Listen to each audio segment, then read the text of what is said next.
she's our distance learning consultant, and she has 6 wonderful student technology consultants working together as a team. So our commitment to you is that you will have unlimited one-on-one support whenever is needed, because these wonderful girls is going to help you. They can either meet you in your office, or they can actually, you can come here using our facility here. So I'm going to stop talking from here and let the program start. And my final note here is I want to play a video. I thought that might be a nice kickoff activity for you to watch. It's called Lesson Learned from Teaching Online. And this video is actually made by EDUCAUSE. It's one of the leading organization in higher education for teaching innovations and learning technology. So we're going to start with that, and then Laura will continue the just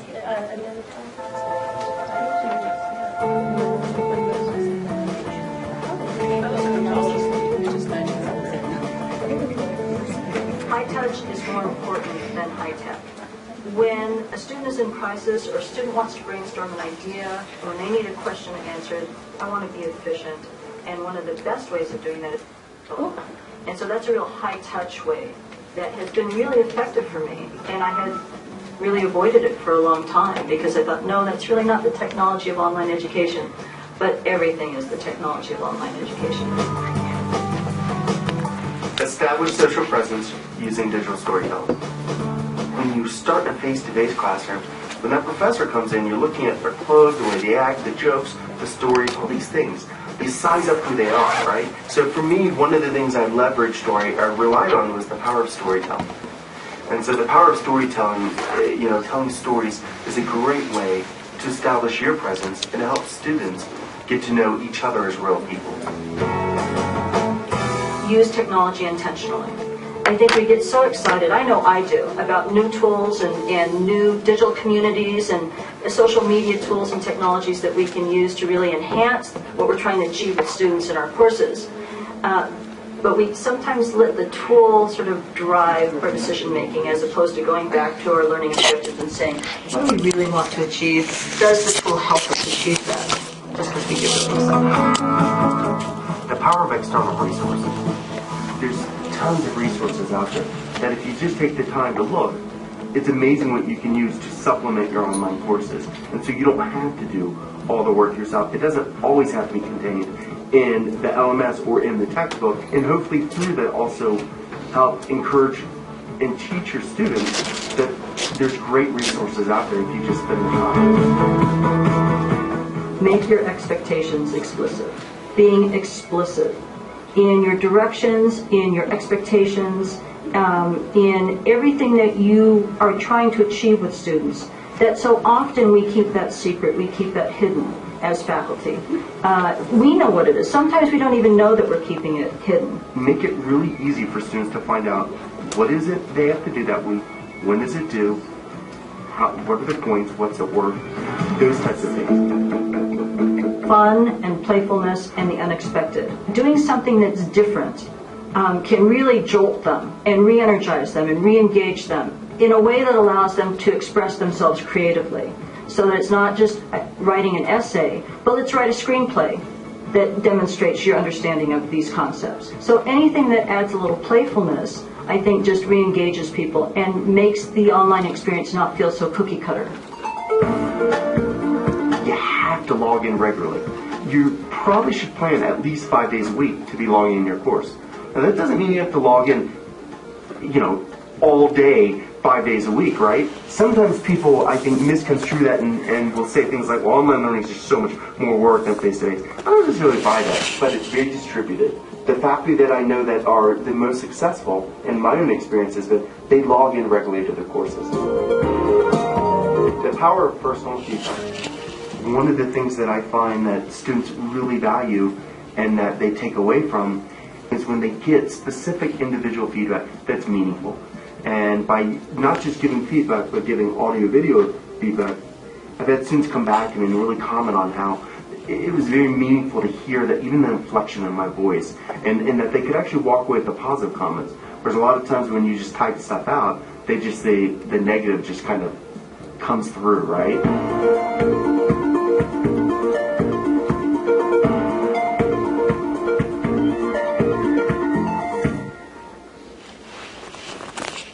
Okay. Okay, so my name is Suero, and most of you already met me. I'm going to be your facilitator throughout this 3 months or until April, but I always want to be your facilitator. And I say facilitator because I'm not a subject matter expert.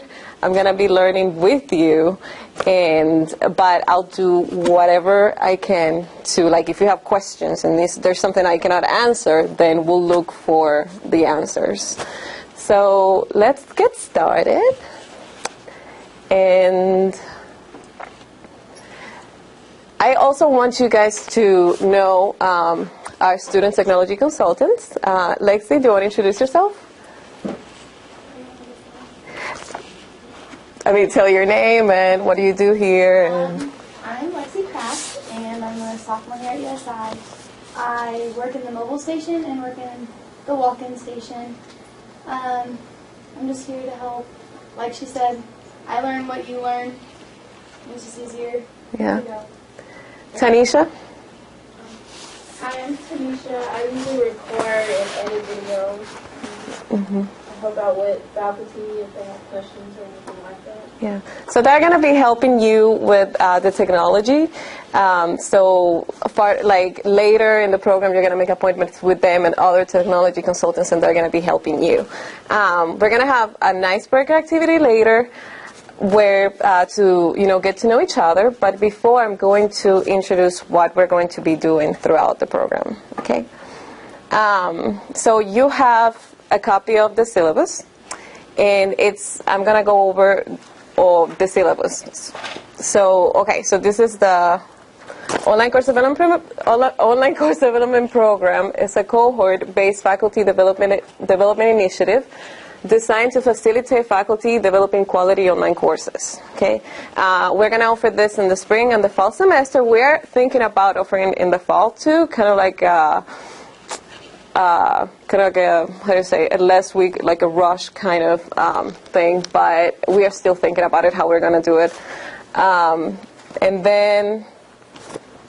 and of course, this is for faculty who want to offer new courses online, but also for faculty who want to just rethink their curriculum and rethink their course design. Okay, so this is a 12-week course, and we're going to have 6 group meetings. This is the first one, and they're going to be very well spread out, so you would have time to work individually, and we are also going to assign working partners. So most of the time you're going to be working on your own, and then we're going to have group meetings.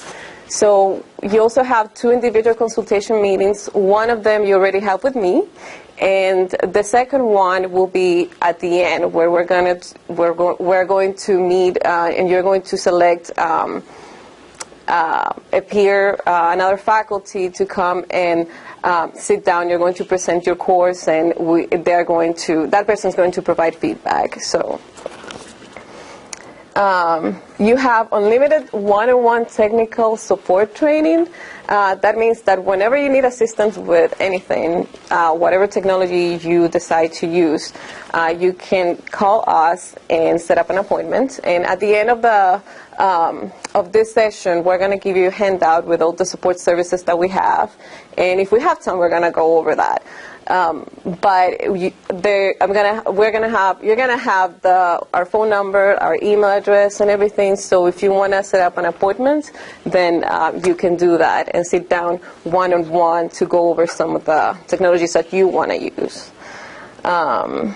And this program, if you go through this program and you want to put like a course online, then it's gonna waive the whole approval process if you meet all the requirements. Okay, so learning objectives. So what are we going to do throughout this program? So we're going to identify the components of a quality online course. That's the first thing. We're going to identify the online communication tools available at USI. What do we have that we can offer you? You're also going to know more about the student support services available at USI. All the learning policies, the guidelines, the best practices. We're also going to identify some of the components of the Quality Matters rubric. The Quality Matters rubric is a set of online standards, like to teach online, and it's all peer review as well. So we are going to go over some of those, and you're going to identify your lecture recording strategy that you want to use. Okay, we're also going to design the learning objectives that will fulfill the course, your main goal, the main goal of your course. You're going to assign, hopefully, interactive online learning activities, and the assessment that will be aligned to those learning objectives. And the concept of alignment is something really big in the Quality Matters rubric, how your assessment strategy, your course materials, and everything that you do is aligned to your learning objectives. Okay? We are going to go over what makes a user-friendly course navigation. We have a few usability design tips that we're going to give you so you would know what makes something easy in terms of like an interface, how to design rubrics and assessment strategies. And then this is the part where we're going to develop and create a student-friendly course syllabus, and this is what we're going to do in the next 2 weeks in a course calendar. A student-friendly Blackboard site, as I said before, lectures, and then support and instructional materials. Okay, so we already did all those, so everybody did that, so that's good. Okay, so deliverables. What do we want to get by the end of this course? You're going to have the syllabus, the course calendar, your lectures, if you decide to do lectures, Blackboard exams, if you want to do Blackboard exams, the learning activities, assessment rubrics, everything, and include those in the Blackboard site. You're going to record or write a welcome message, and we recommend that you record it so the students can see you, and a peer review session at the end.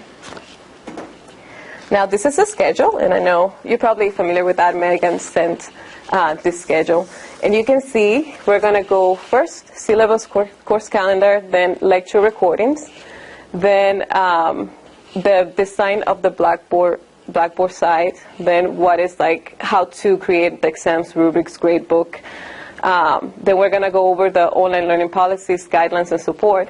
And then we're going to have like a showcase session all together. It's going to be like 5 minutes each because we are a lot of people. So now you can see that between these weeks, there are going to be like three weeks in between. And you're going to have things to do here. I mean, you're always going to have things to do. But you're going to have more time to do this because here's where you're going to start the lecture recording, and you're going to continue here. So you're going to have 6 weeks to complete all your lectures. Okay. This is a hybrid course, so we're going to meet, but I also prepare a Blackboard site. I'm doing a really bad practice, which is doing it as we go. So I just have one module open, so don't copy me. It's really bad. You have to have it all done before. And then we're going to have deliverables. So on the Blackboard course, and I'm going to show you later, things that you need to complete and things you need to have done. And you're also going to meet with a partner that we assign to you. And so you can provide feedback to each other and help each other. And that would be offline, like during those 2 weeks that you have, working on your own. And as I said before, you're going to meet with the student technology consultant as you need, as you consider. So before we go to the icebreaker activity, questions? Yes. When you say Blackboard site, I assume on my Blackboard there's already a site? Yes, there is. It's under organizations, and it's going to be there. And we're going to access it today, too. So, yeah. Actually, right now, I think. Yes. I just have a question about the syllabus, because I think that, like in some programs, like in our program, we have to put a lot of stuff in our syllabus for accreditation. Yes. I mean, so our syllabus doesn't look real simple ever. Yes. And so the question is, it's even cumbersome for our students. Uh-huh. So the question is when you have theirs developed, Uh-huh. how do we do that? Because that's still, you know, do we still do that one and then put a different one there, you know, or do we break that out and just put it under content? Do you see what I'm saying?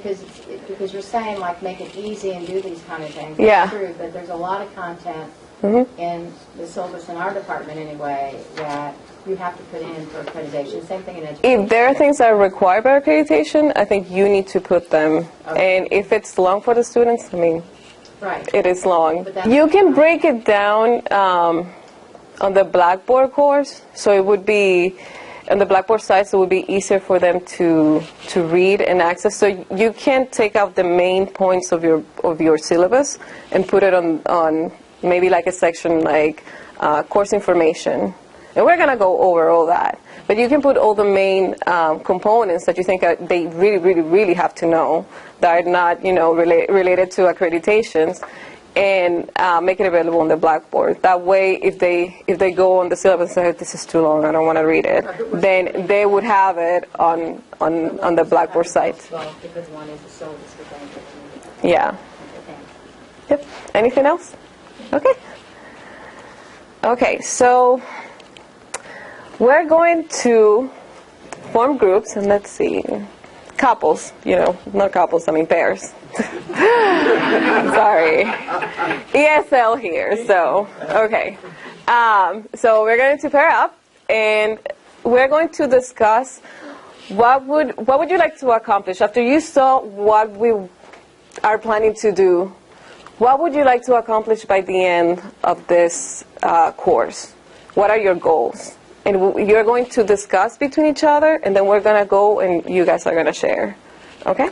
So let's do that. Let's keep 5 minutes.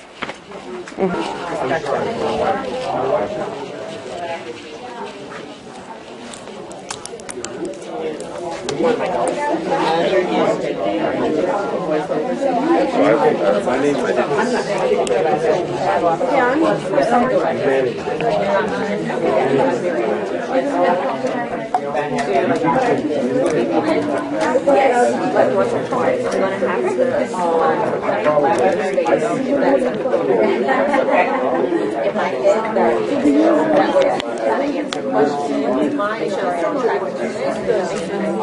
So I want to collaborate.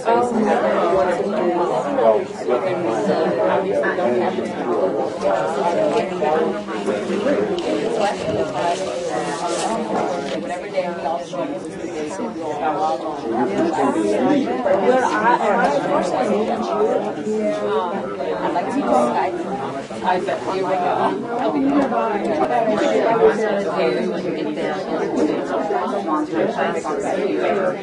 I think that's really helpful rather than just with an online class. They have to do it on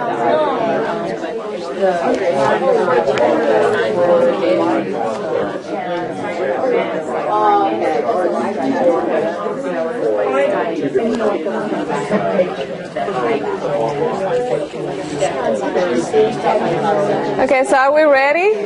Yes? Perfect. Okay. So we're going to start here, and Lexi, my lovely assistant, will be writing down some of the goals. So, yeah, if you could introduce yourselves and, you know, give us some of your goals for... I'm Dave Ellert. I'm in the Department of Engineering, and my goal is to... I'm teaching an online course now, but it's going to get bigger, like almost 3 times bigger, and I want to learn how to manage it more with that many students, to be able to give them proper direction and feedback. Okay, so manage... So it's just It's like... more the delivery of the online course. Yeah, and how they're... manage that amount of students. How they're getting in. I know now I'm losing students, and I just need to do a better job with all that. So Yeah. I'm more interested in effectiveness now than just running it. You know, you're seeing the failures from it and the dropouts, so I guess that's what I'm... I mean, we're talking with someone who has taught like 5 times, 6 to 5 times already. Yeah, but online, I Yeah. think just about 3 or 4. Yeah, okay. 3 or 4 years. Maybe I did doubles a couple times. Okay. I'm Roxanne Beckham. I'm from nursing, and I teach in the graduate program and the doctoral program, and I only teach online. So actually what I'm trying to learn is what I don't know. I think there's a lot of technology that is probably available that could make my classes more interesting and more interactive, but I don't know what it is. So I'm just interested in learning that in here. Okay. So it's more like technology and sort of like interaction with the students, strategies, yeah. Okay. So let's go here. Okay. I'm Alan Helmstetter from the English department, and I need to redesign a course that I'm teaching, sort of like you. And so I need to kind of wrap my head around how that should work, how I can improve it, and take advantage of some new technology, maybe be a little more interactive with students, and get the new content that I'm hoping to get out there. I'm Clarissa Willis. I'm at the College of Education, and I have taught online at a previous university, but not here. And we're taking one of our core courses for special education, and because all education majors have to take the course now, we're putting part of it online so that we can have some more sections of it available. So it's a course I'm teaching right now, but of course I'll want to move it to an online platform. So we have a lot of people who are experienced online teachers, so that is good. We can help each other, right? Hi, I'm Christy Baker, Social Work Department, and I'm working on a course that's required of all students who are applying to be admitted to our program. And I have several goals. One is to use VoiceThread effectively. I can play with it, but I don't really know how to use it well. I would like to also develop exercises that connect faculty and students. One of my biggest problems with online teaching is that lack of connectivity. It's like, how do we get to know each other without it seeming Mickey Mouse and like make work for students? Another is to use the collaborative tools better, discussion board and blogs. And one that's a huge challenge is I have several videos that you run right up against copyright with that are sort of essential in the teaching, so I'm going to need IT help with figuring out how to shake loose the copyright folks so I can put those as a hyperlink in my course. She didn't say that. No, do it legally. I just need help. I'm Kathy Opers, and I'm also in social work. And I have two graduate classes. One is a class that I taught 2 summers ago, and it was a hybrid class. And so I learned some new things. We did some Blackboard Collaborate and those kinds of things. And I want to look at that course and sort of rebuild it because there were some glitches that people could not get on Blackboard Collaborate when you were trying to do group projects. That's a real issue with our students, I think, of taking classes who live far away and they can't get on and they can't do their projects. And then I'd like to figure out a way what we could do to prevent that or figure out a way to help them with that. Right. And with technology, you're always going to have glitches? Today I was finishing your website, and I inserted a video, I embedded a video, and suddenly all my content disappeared. Yes. All my content disappeared. I'm like, a deep breath. Let me call Jason. So I called Jason, and he figured it out. But it happens, and it will happen, and it's going to keep happening. So I'm also developing a brand new course that I've never taught before. So right now I'm just struggling with some simple goals and objectives. And this is a therapeutic mindfulness class. And so people probably don't know about, but mindfulness is more experiential. It's all experiential. So how to do experiential things via a Blackboard. But one of the things I really am thinking about doing, I'm a student right now, actually in a year-long online class. I've learned a lot being a student. And I can understand students getting frustrated at the discussion board. I am so burned out with having to listen to posts. So that's been good for me as a student to know what it's like to be a student, because it's one thing to be an instructor and give things to do, but when you're in the other end. But one of the things that I want to do, and I've already talked to you about this, I want to bring people from all over. I want to bring some outside people who can be guest lecturers for me that live like in other states to figure out how to do that. Perfect. Sorry, I didn't mean to. Thank you. And Chris, we are going around the room, and everybody's introducing themselves and sort of telling everybody what they want to accomplish at the end of this course, of this program. My name is Lauren Rickleman, and I've taught courses in the communication department. I've not taught an online course, but I'm eager to add online courses to my toolkit, if you will. I have been, like Kathy, an online student, so I am able to share my experience as a student and what worked for me.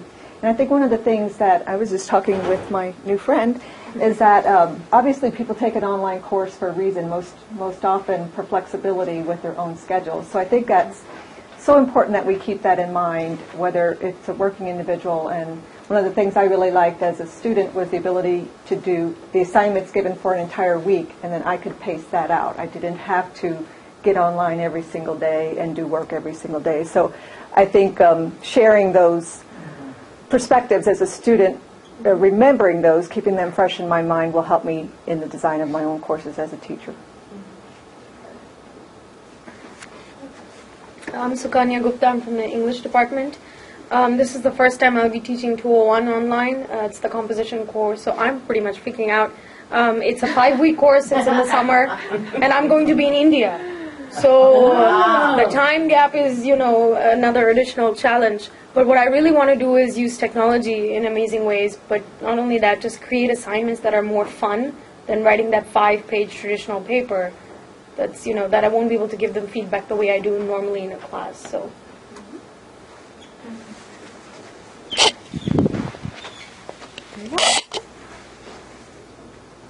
Hi everyone, I'm Zabia Harrington. I'm from the English department. The course that I'm looking to use as a distance ed course is going to be English 101. It's the baby sister to 201, Comp 1. For me, I've taught hybrid-like courses before where we meet in a physical classroom, and a lot of what we do, I'm putting secondary sources and things like that on Blackboard. For me, I am more interested in making the distance ed course feel like a physical classroom in terms of accessibility and interaction with me. I was just telling Jen here that the one thing that I've heard from a lot of students is that while the DE class allows them to interact in terms of kind of meshing it between work and family and a busy life, for the most part, when it comes to asking questions and things like that, you're still left to email and a phone call, and a lot of times tone is missing, that real constructive feedback that I could give in a physical classroom, face-to-face, eye-to-eye. I can't necessarily do that via email. So I'm interested in using things like GoToMeeting to have a single place to show students assignments where I can hear them ask questions, they can hear me respond. Even Skype, if that's what's necessary for conferences versus an email or just a phone call. And I would just like for them to feel as connected to me as my traditional students do. So that's for me what I'd like to get out of it, I guess. I'm Jen Horn. I'm also from the English department. We're hanging out here in a quiet little group.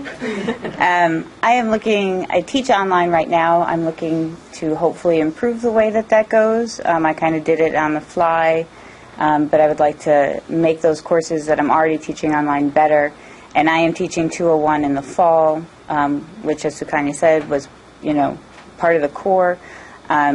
And I don't know, because when I teach 201 now in person, there's a lot of small group work, there's a lot of class discussion, a lot of bringing in contemporary stuff. And, today we talked about movie trailers, and that just kind of came up, last minute kind of stuff. So I'm trying to figure out how to best incorporate that particular teaching style that I have into an online environment where we can still collaborate, have that kind of sense of being in a traditional classroom, but I can do those discussions where it's not just responding to a discussion board, getting burnt out on those kind of things. Thank you. Okay. Me? I'm Yunju Lee. I teach in communications, and I am working on developing course for this summer, which is master program and emerging issues in computer-mediated communications. So, I mean, the course will be heavily relying on readings and discussions, so I want to figure out what types of lecture methods will work best. And then also it's a new course for me, so I need to make course objective more clearly. And I wanna learn new technology tools so that what kind of activities I can use online, more interactive tools. And then I'm not really good at giving very guidelines in details. So I know it's very important for online course, so I wanna figure that out too. So I hope my course is ready to go at the end of these sessions. My name is Connell Jones, and I have been teaching online at other institutions for some time, and I'm developing Management 201, which is going to be offered as part of the Bachelor of General Studies program. So I know that these students in that program are very intent on flexibility, and I want to maintain the classroom type experience that they have. So I need to learn some more tools, improve my use of Blackboard, especially recording methods to record lectures. I've worked in industry for decades before I retired and then started teaching, and so they could learn the technical stuff, the rote stuff, out of the textbook, but I want to enrich that with lectures with some of my war stories, if you will. Thank you. Nina. Well, I'll just go by Nina. I'm Nina Bambina, and I'm teaching a cross-listed course, actually, so it's sociology and gerontology. And I teach it face-to-face, but I'm going to be abroad for a semester, so I want to learn how to do it online. And unlike a few of you here, I have never taken an online course, which more than anything is what worries me about creating an online course, because a lot of my teaching is based on what I experienced as a student, what worked and what didn't work, and other learning types that I saw students around me. So I have no experience in the online, venue, if you will. So, I'm starting at zero. Yeah, I hope I'm in good hands. Oh my gosh, that's a lot of pressure. I'm Becky Bowden. I'm in the English department. I am developing both English 101 and 201. I've taught both of them face-to-face, and I've taught online classes elsewhere at other colleges too. So I at least feel like I'm experienced somewhat with, or pretty experienced with teaching online classes, so I have an idea what I want to do. But some of my goals are trying to make it more interactive, perhaps with an online chat session at certain times of the week, or having an office hours with Skype so that they can see me face-to-face. So like other people have said, it's not just email only. And also recording like short snippets of lectures, just explaining assignments or examples, so they can access those videos rather than just having to read. The directions will be there in print as well, but they'll also have the videos or short snippets of lectures that they can listen to as well. Thank you. And Chris, where do I go? Which way? Here you go. I'm sorry that I will be coming late to these. I am in an orientation committee, which is with the Enrollment Management Council, so I'm something else that I'm assigned to do, but I will be coming. I've also never taken an online class, and I've never taught an online class. One of my major goals is to have my rubrics set up by the end of this, because it seems that that's what everyone keeps saying that I've talked to. In my role also as an administrator, I would like to feel comfortable to help people who might be teaching some of the classes as well. But I just want to sort of survive this first experience, and I anticipate that I will do better in the future, but I hope to do as good as I can now. But really just getting the class set up, so if something were to happen, like if you were traveling abroad, even for a week, that things functioned. You know, that would give me a peace of mind. Just even if just the first week or two were set, so that if something went wrong, the students could function. I didn't get where you're from. I'm from the Center for Interdisciplinary Studies. Okay. Okay, thank you. Okay, so we're going to take a picture of this, and I'm going to put it on Blackboard, and you guys will keep me accountable. Please take a picture. Yeah. I have 2 questions that are interwoven with Yes. everything. Mhm. And if they're covered somewhere else in the syllabus, just shut up. The first is there a standardized statement? I know I've seen some things online Yeah. about the equipment requirements that students should have when taking an online class. Yes. Okay. Mhm. And how and if do we have any power whatsoever to enforce that? Because one of the problems I find with the communications online, I can't get on, or I don't have that. They either don't have the bandwidth or they don't have internet. Right. Signed up for an online class. Right. Have internet. Yeah. And are problems. Problems I get. Yeah. Not having the basics. How does one manage when you Mhm. recognize this student is never signed on when they're supposed to? Yeah. Because of equipment. That's one question. Right. And I'll shut up. I see it here. Well, I was just going to say, when I first started teaching online, I went to colleagues who had taught that course before, Mhm. and in their welcome message it said, if you do not have access to the internet, drop this course. And that was, I don't know if there's a way to enforce it, but Which you something make like clear that. up You know, front. if you can't get to the internet, you can't get to Wi-Fi or whatever it is that you need, you will not do well in this course. Mhm. And just kind of reinforce You're responsible the idea. if it breaks down to get to a library. Exactly, because Right. you'll have students that will argue with you that going Yeah, to the they public wanna be given library points. is too much. Exactly. Right? Exactly. On a home computer, how dare you, rich professor, expecting you to buy a computer for your course? And you'll say, of course, well, there are other ways to access the computer, and what about the public library? And they'll say that's too much. So just saying that, right? There's some universities that flat out say if you don't have a computer, you're not allowed to sign up for this course. Mhm. You know, that you can use your financial aid money. Anyway, I don't want to. Yeah, you need to be very clear with the requirements. The other, and it Yeah. probably will be discussed, is about issues of accessibility. Are there any templates in terms of setting up rules about faculty availability? I deal with students who email me at 10:45 at night, and they email my department chair at 8:05 the next morning because I didn't get back to them. Yeah, we're gonna go over that. Yes, yes, all of that.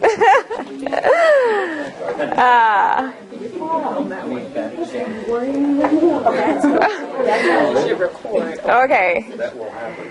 So. Unless maybe you say 24 hours. I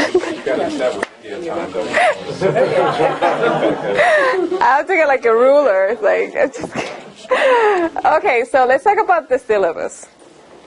And I want to hear from you. What do you think is the purpose of the syllabus? Why is it there? To establish ground rules and expectations Mhm. from instructor to student. Exactly. That they And never read, but are yeah. Okay. What else? With an outline of week-by-week expectations. Okay. So what to expect in terms of the content and what the instructor expects from them? Yes. Okay. Additionally, just to provide them with a way to be successful in the project. Exactly. And how they can get an A. Yep. I think the syllabus is like a roadmap. Like what was the purpose of this course? Mhm. What is it I'm going to learn at the end, and what do I need to do to get to the course? Right. In the online course, mine say where you can find stuff. For my online syllabus, it Yeah. says where you can find these things. Especially Right. if you're using something outside Blackboard. So it gives them an overview of where to go to on Blackboard or wherever they need to go. Okay. I look at the syllabus like a contract. Mm-hmm. It is a list of their rights and their obligations. Yes. It's also a list of my rights and my obligations. Yes. If there is a deadline and I have a penalty clause built into that syllabus, it's my obligation to assess that penalty.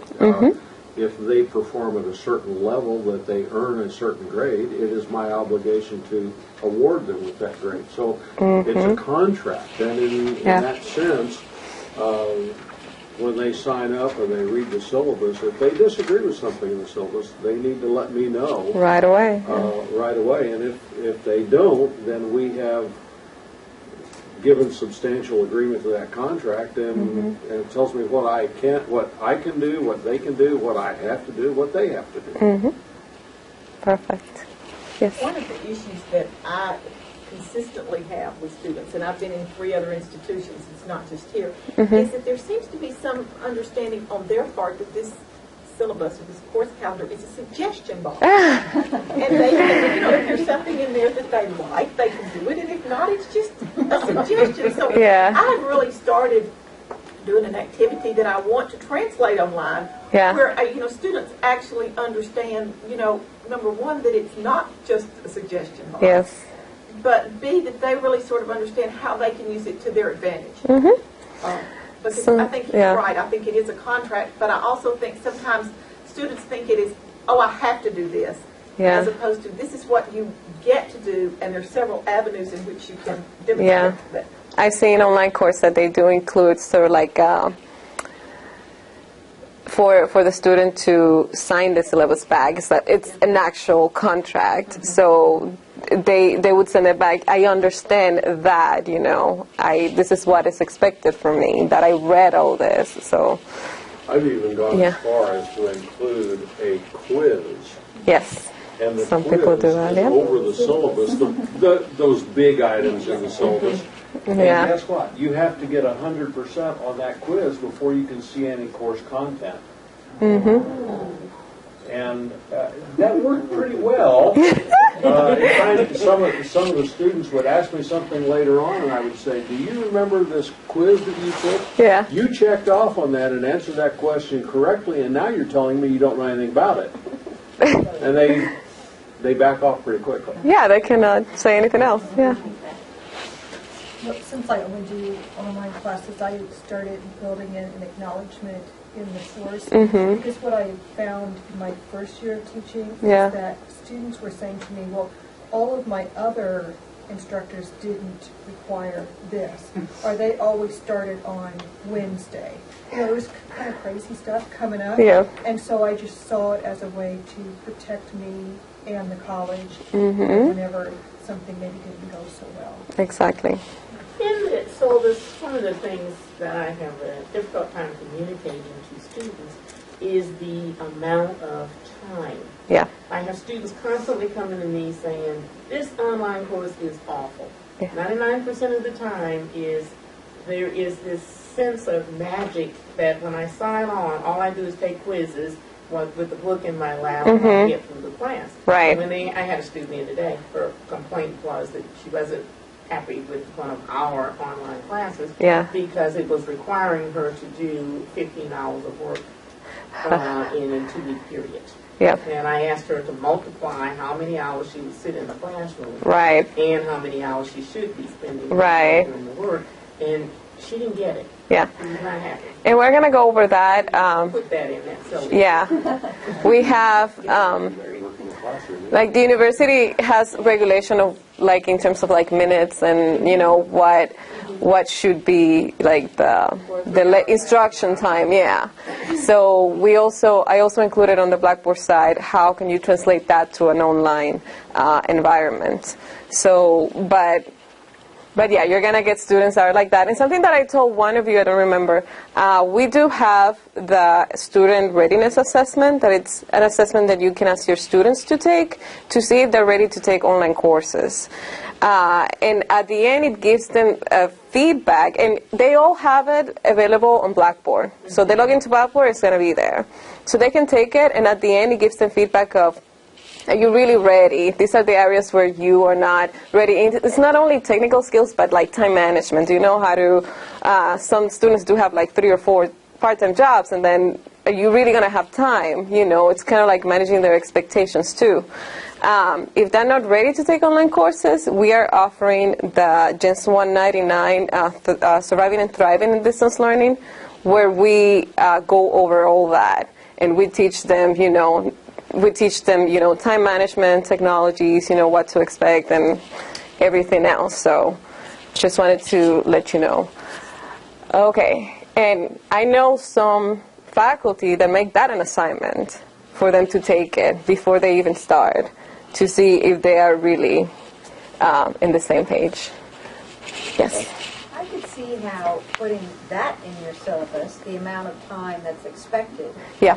Because, more and more students have done online classes already. Mm-hmm. But if I were doing one, like I said, I've never done one, and I'm basing it on my normal face-to-face class experience, I would have no idea how, it may make sense just do the simple math, but I've never thought of like the time I was in class and then now I'm sitting in front of my computer instead, and then so if you take time and think about it, you could, but maybe it would be helpful that that's in the syllabus that says, hey, this is the amount of time you would spend or expected to spend on a face-to-face class. Yep. Let's think about how that translates into the online world. This isn't like you pop online for 5 minutes and you're done for the week. Right. Right. That's perfect. Okay, well, sorry. One quick question. Yes. These concerns that we have, how many of you are having those concerns from the non-traditional student versus the traditional student? Are most of these concerns with non-traditional students? No? Traditional. Traditional students, yeah. Okay. What I find is many of the non-traditional students, while they really want online classes, they take in classroom classes because they fear online. So they just come to school at night. Well, most of my students that are taking online classes are non-traditional students, and these are the type of concerns I hear from them. Oh, I'm taking this because I don't want to spend so much time on technological issues and things like that. I thought maybe that was what you were thinking. Okay. Okay, so these are the major purposes according to Parks and Harris, and that's the study that I'm going to publish on our Blackboard site. I didn't have time to do that. But they basically researched, a great amount of syllabus and came out with the main purpose of it. So it's a contract, it's a permanent record, and it's a learning tool. So now keep that in mind, and we're going to have an activity right now. So we, as groups, we're going to form groups, maybe, so we have one computer here, and can you access Blackboard? Through your iPad? Yep. Yes, you can. And we have, okay, so we, now let's form groups of 4. Let's do that. And you just use one computer, okay? And you can, and what we're going to do, let's log into Blackboard right now. And this activity is on Google Drive. And I want you guys to get used to Google Drive. We're going to be using it offline as well, okay? But let's log into Blackboard. Then you go to Organizations. What? Yes, outside. Okay, somebody's already in. Should I just... Yes, we're already logged in for you probably. Are you logged in? Yeah. Are you logged in? Okay. So you click on Course Development Program. You're already there. Okay, Learning Modules and then Classroom Activities, which is going to be the first thing you...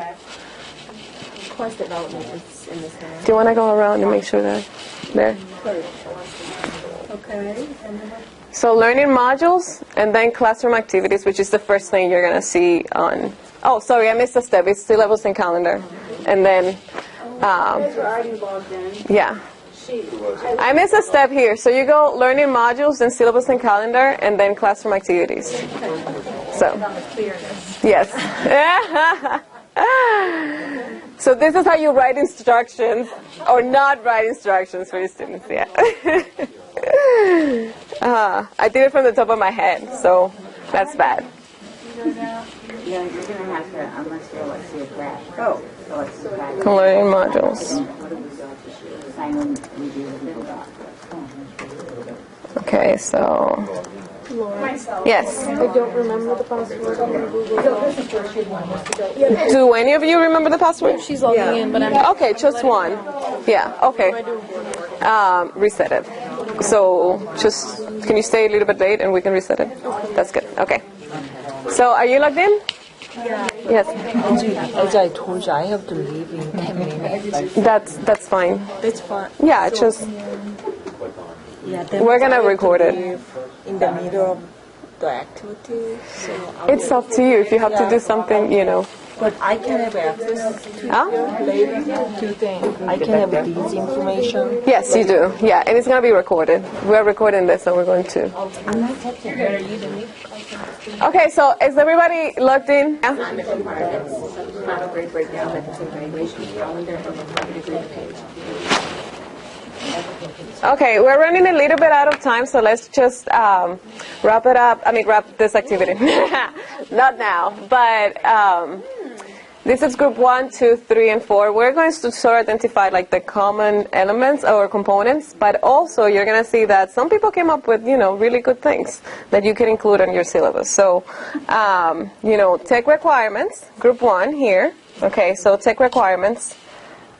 No rock, no mortar. I don't know, what's that? Okay. Oh, okay. Okay. Accessories, webcam mic.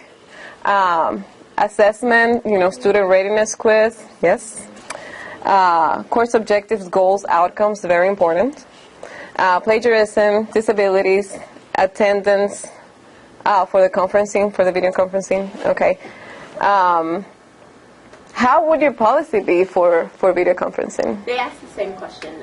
In my head, if I'm trying to make it as accessible and interactive as a physical classroom, I want to allow students 30 minutes, maybe every 2 weeks, to meet with me in like a go-to-meeting space where I can detail an assignment or detail a paper and have them to ask questions and hear my explanations. And for those students that, life just doesn't allow them that 30 minutes to sit down and conference with us, right, they would have to meet with me during a Skype conference throughout the week. Okay. Some other time that was best for them for a Skype conference. Okay. So that I knew that they were on the right track. Because, with composition, if you're off, you're off. There is no getting back together once it's turned in. Perfect. Okay.